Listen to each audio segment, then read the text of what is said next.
Hi, this is Janet Phillips, and I'm here today with the Daily Digi to talk about my favorite things, and that's templates.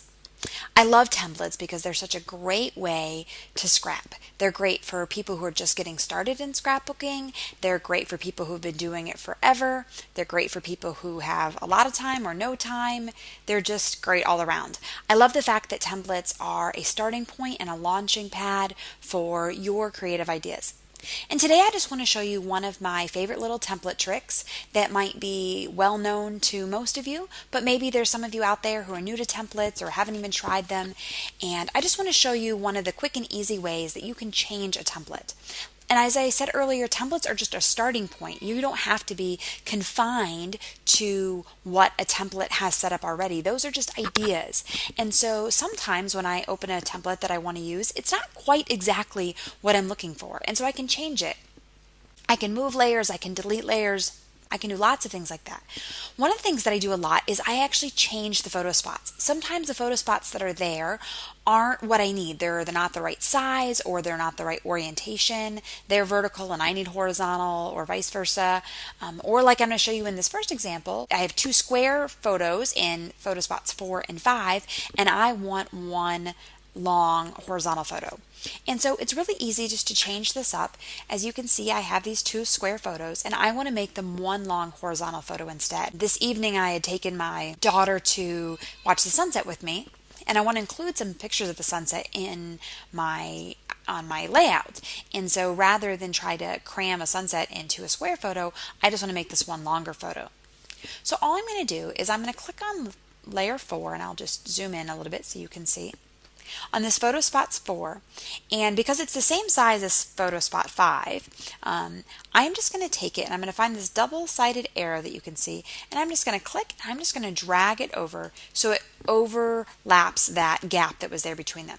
And then all I have to do is combine the two layers. I'm going to take photo 4 and photo 5, click them and highlight them both. And now I'm just going to push Command E or Control E if you're on a PC, and that is going to merge the layers into one. So now, rather than having two square photos, I have one rectangular photo. Now obviously the typing on these spots is all messed up, but that doesn't matter because our photo is going to cover it. So then all I have to do is I'm going to take my photo, I've got it right here, I'm going to drag it on top of that layer, and I'm just going to do a clipping mask and resize it and just kind of figure out where I want to put it. It was a big panoramic photo, and I obviously can't get it all in here, but I guess I'll keep the sunset right in the center, right about there. And then I just merge these two layers like I would any other template, and done. So that's one example. Here's another quick example. Here's a template that I like. It's just plain and basic and simple the way I do most of my scrapping, but it's got 3 square photos, and the photos that I want to use are rectangular and they're not really great for cropping. So an easy way is I'm just going to make these 3 photo spots the size and shape that I need. So I want them to be tall. I want their vertical pictures that I want to use. And so all I'm going to do is I'm just going to elongate all of these. I'm just going to highlight layer of photo spot 1, photo spot 2, photo spot 3. And I'm just going to grab my double-sided arrow and I'm just going to pull them up to right about there. And done. And now I can go ahead and drag my photos up like I would any other template, and I can use them in a vertical orientation. I do this kind of thing a lot with templates because I don't always have time to look for the perfect template, but rather I just look for a template that looks nice or I haven't used yet, and then I just say, I'm going to make my photos fit. It doesn't really matter to me. I can change things around, I can change the size, I can change the shape, I can change the orientation, I can change all sorts of things on my templates. And so this was such an easy fix. There's no reason I shouldn't use this template just because my photos weren't square. And in case you're wondering what these pictures are, my daughter has this thing called, well, she calls them her jumping shoes.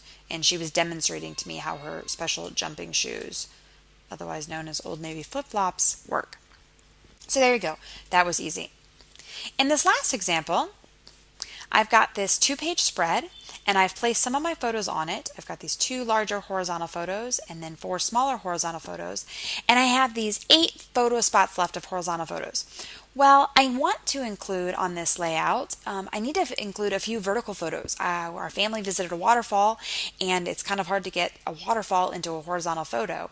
And so I'm just going to take some of these horizontal photos and I'm going to turn them into vertical. And it's very simple. It's much like I did in the first example. I'm just going to take 2 horizontal photo spots and combine them into 1 vertical. So let's start with photo 1 and photo 2. Again, they're the same size, so all I have to do is click on photo 1, find my double-sided arrow, and just drag it down so it covers that gap. And then I'm just going to merge the 2 layers. And now I'm ready to put a vertical photo in. So there's my waterfall, and I can just move it in just like that. And I'm going to continue to do that for these other photo spots. So I've got photo 3, I'm going to elongate it, merge it with photo 4, and then I'm ready for my next vertical photo. And it's just as easy as that. Photo 7, elongate it, merge it with photo 8, drag up my photo, clipping mask, resize, and oops, a little too small, and done. Last one, photo 9, merged with 10, and I have my last one. And so you can see, although the template didn't have the photos set up like this, it didn't take me long to switch it, and now it's exactly what I need. And then I can go on and continue scrapping the rest of my page.